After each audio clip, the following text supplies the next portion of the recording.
Hey, what's up, YouTube? It's Logan, the drunken metalhead who muses, and tonight I have a metal and beer pairing inspired by a concert that I saw earlier in the spring. And I had the joy of witnessing the band Gorod live back in April at this tiny venue in Charlotte called The Milestone. And they unleashed a incredibly tight and blistering performance.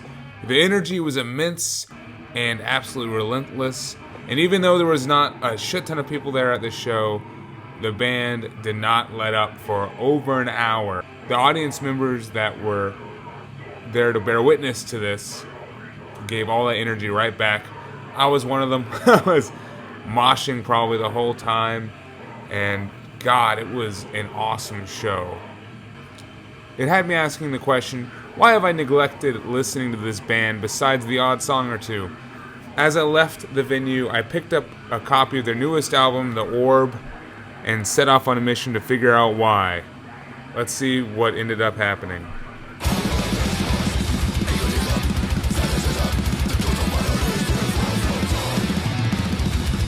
And what we have in the background is one of the opening bands for that killer concert. This is Cognitive with their debut album, Deformity. Love the artwork on this one. And yeah, man, fun, blistering, technical death metal. You can tell there's like a little bit of core influence in here. There's some breakdowns every now and then, but still awesome.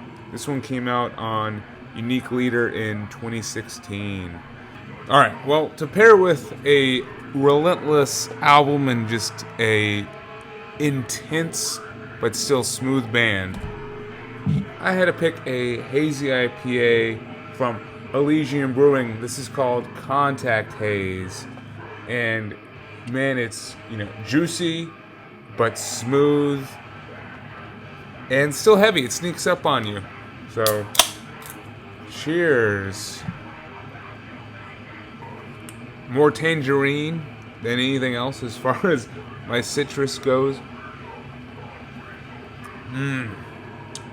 Straight to the dome, just like this album. So yeah, in order to properly answer the question of why have I neglected Gorod, I first have to analyze my relationship to the genre of technical death metal as a whole. So in my mind, tech death is the natural conclusion of one of death metal's original focuses. Back in the early 90s, there was definitely a desire to be intense and to have just as much guitar wizardry as possible.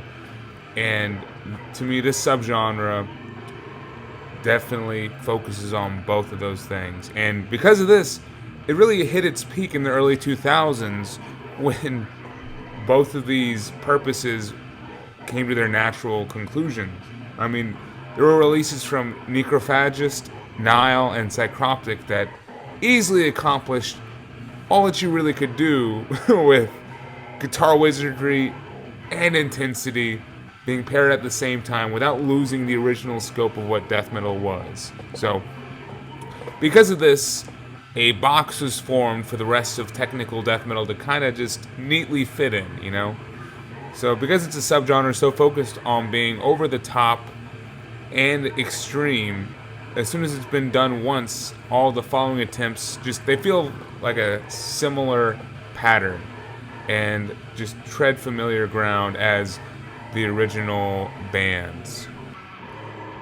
So because of this, when I listen to technical death metal released in the 2020s, it kind of feels like I'm listening to bands that are stuck in this box that I was talking about. But at the same time, they're doing their best to break out by any means possible. So I think the bands that kind of most successfully capture my attention straddle the line between being very much still technical death metal and having that whirlwind intensity while writing memorable and unique songs for the subgenre. But I think this really is an uphill battle for a lot of bands, and really only one or two a year succeed in capturing my attention. So I think this stigma is why Gorod originally never won me over on record, and why a song or two just from the studio never really clicked with me. And it took the live setting for me to fully buy into their highly energetic and eclectic brand of progressive leaning technical death metal. So this still begs the question though, how does the Orb hold up? Probably about what can be expected. I mean, it doesn't transcend that box I keep talking about. But at the same time, it's definitely not enclosed by it, and some of the songs really go into fun, progressive places that, I wouldn't necessarily envision this album going. There's a fair amount of dynamic songwriting and even some clean singing and, very clean sounding guitars in places. But at the same time, the main name of the game is neck-breaking speed. The album also benefits from a short runtime. There's only 8 proper tracks that are meant to be on the full length, clocking in at 38 minutes. On this version, there's a bonus track of Strange Days, which of course is a Doors cover. The jury's still out on that one. But for the actual album, the 8 tracks in 38 minutes is definitely what you want out of a technical death metal band.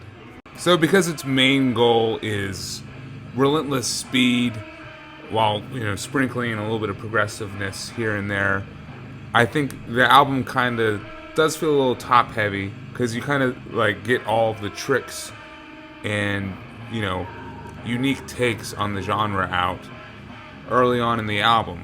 So for me, the most memorable and unique tracks are the first 3, and I kind of start to lose my way as the album reaches the halfway mark, and especially towards the end. I mean, I'm a little lost by track 4, and especially by track 6. So I don't think the production necessarily helps either. It's fairly clean, but then kind of compressed. So it really helps with the wall of sound and speed approach, and kind of makes everything feel a little similar. So towards the end of it, that's what's contributing to a feeling of being overwhelmed. So yeah, I kind of made it obvious. For the Orb, the first 3 songs to me are my favorite. It opens up with Prometheism, and this just excels by not wasting any time at all, and it goes right for the throat. It just comes out with vocals and guitar and just a whirlwind of intensity.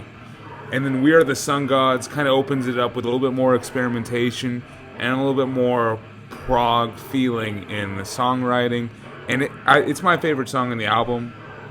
It still features the unrelenting speed, but also benefits from having an absolutely mesmerizing and beautiful guitar section in the middle. This guitar solo piece kind of takes a step back, and it feels lush, vibrant, and alive, and really, I get lost in it when it's playing. So, track 3, The Orb, is the most experimental on the album. It actually makes me think of some fellow Frenchmen, Gojira, and it's really Gorod at their most progressive. There's soft spoken word, clean singing sections with the more toned down guitar, and then when it finally kicks in, the guitar riff itself is fairly groove oriented and not as technical, but it kind of focuses on elevating the track. It's awesome and easily measures up with the previous 2. So, and then as I said, after that, I kind of lose myself a little bit in the album. Track 6, Victory, was the first single released from the album, and I think it's still pretty cool. It's a quick 3-minute biter of a song, very blistering, and it just doesn't let up. So that kind of helps to seal the deal towards the end. So the rest of the songs on here are still great, though. They're kind of not as memorable, and I can't really think of what happens on tracks like Breeding Silence or Scale of Sorrows, but at the end of the album, you're still left feeling satisfied. So here we come full circle to my issues with trying to listen to this subgenre of death metal in 2023. In order for an album to be tech death, a modern release kind of has to abandon a certain level of uniqueness and memorability to fit in with the genre tag. It's not impossible for a modern tech death band to break from these constraints, though, but I kind of have to admit that Gorod does not quite do it on the Orb, and especially in like the second half, it just feels like a little more of treading the same ground of what the genre is versus what it could be. So, with that being said, this album still lands as a high energy listen and shows me that I really do need to dive into some more of Gorod's releases. I mean, when you think about it, this French band right here kind of helped to shape the genre back in the mid 2000s. So I know there are some earlier releases in their discography that I have to pick up. I give this album a 7.6 out of 10 on Drunk Metalhead Reviews. Thank you for watching. Let me know what you think of this great slab of technical death metal in the comments below, and I need another beer. Cheers.